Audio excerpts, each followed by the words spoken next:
অত্যন্ত আর্থিক সম্পর্ক রয়েছে পশ্চিমবঙ্গের সঙ্গে। প্রায় 100 জনেরও বেশি মানুষের মৃত্যু ঘটেছে।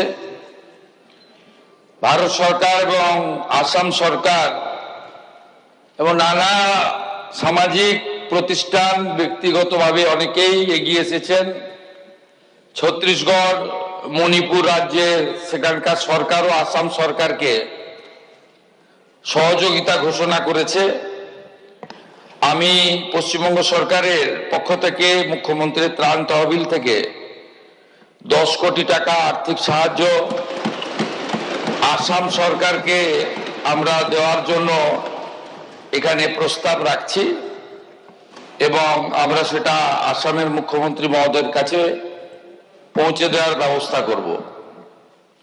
মহোদয়, আমি দুটো ঘোষণা এখানে করছি। মাননীয় অর্থমন্ত্রীর সঙ্গে আমার আলোচনা হয়েছে এবং অর্থ দপ্তরের সঙ্গেও আলোচনা হয়েছে।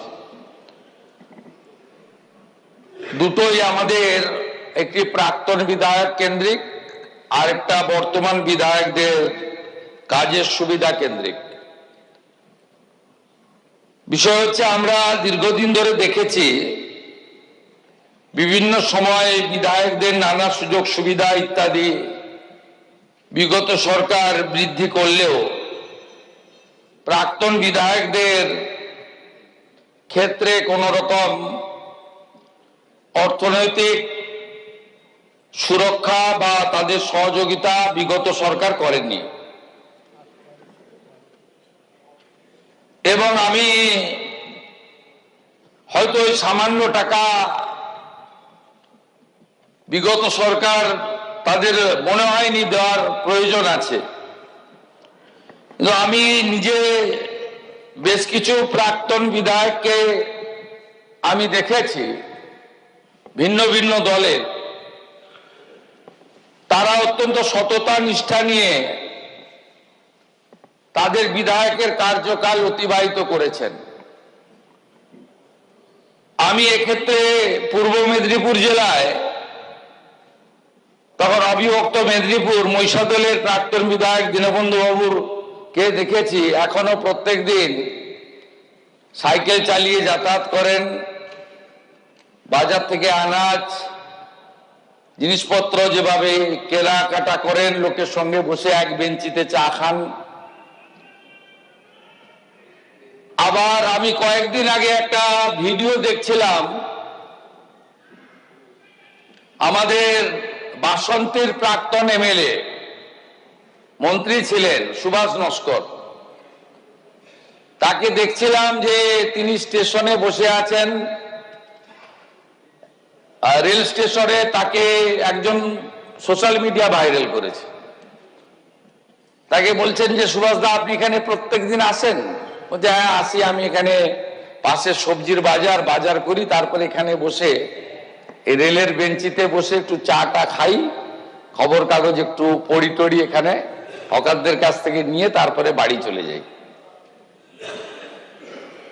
এগুলো দেখার পরে আমার মনে হয়েছে যে এই বর্ষিয়ান প্রাক্তন বিধায়করা,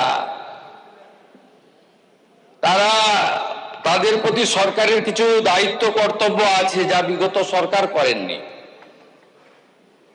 আমি অর্থমন্ত্রীর সঙ্গে আলোচনা করেছি, কারণ আমাদের অর্থনৈতিক অবস্থা তো রাজ্যের মোটেই ভালো নয়। আমাদের সাধ থাকলেও সাধ্যে কুলোয় না।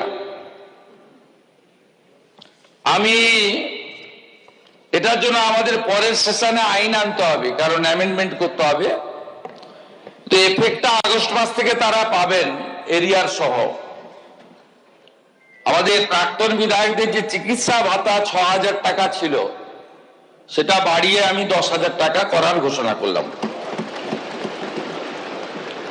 মাননীয় বর্তমান বিধায়কবৃন্দ, আগে বিধায়করা সরকারি অফিস থেকে কাজ পরিচালনা করতেন।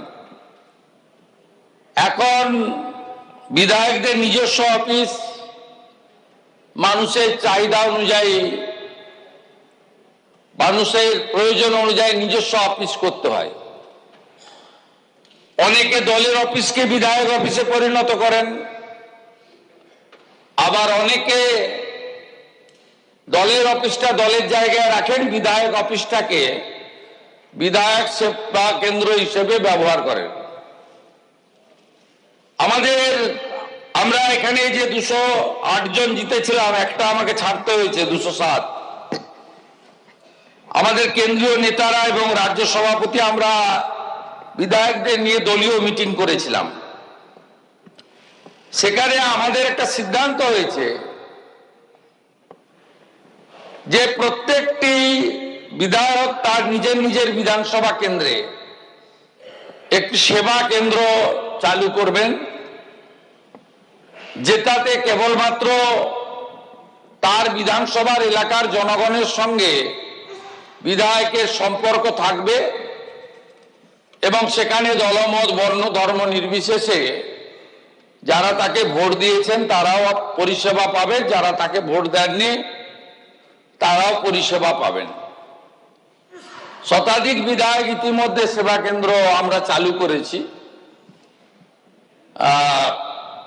অনেক রকম বিরোধী পক্ষ আছেন, আপনারা কি করেছেন আমি জানি না, কেউ কেউ হয়তো করেছেন, কেউ কেউ ভাবছেন করবেন। এখানে সেবা কেন্দ্র চালাতে গেলে অর্থের প্রয়োজন হয়, একটা মিনিমাম ব্যবস্থা লাগে।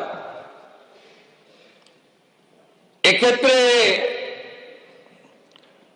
আমার দুটো শর্ত বলুন, প্রস্তাব বলুন আছেন, স্পিকার মহোদয়কে এটা দেখে নিতে হবে, এনশিওর করতে হবে। একটা হচ্ছে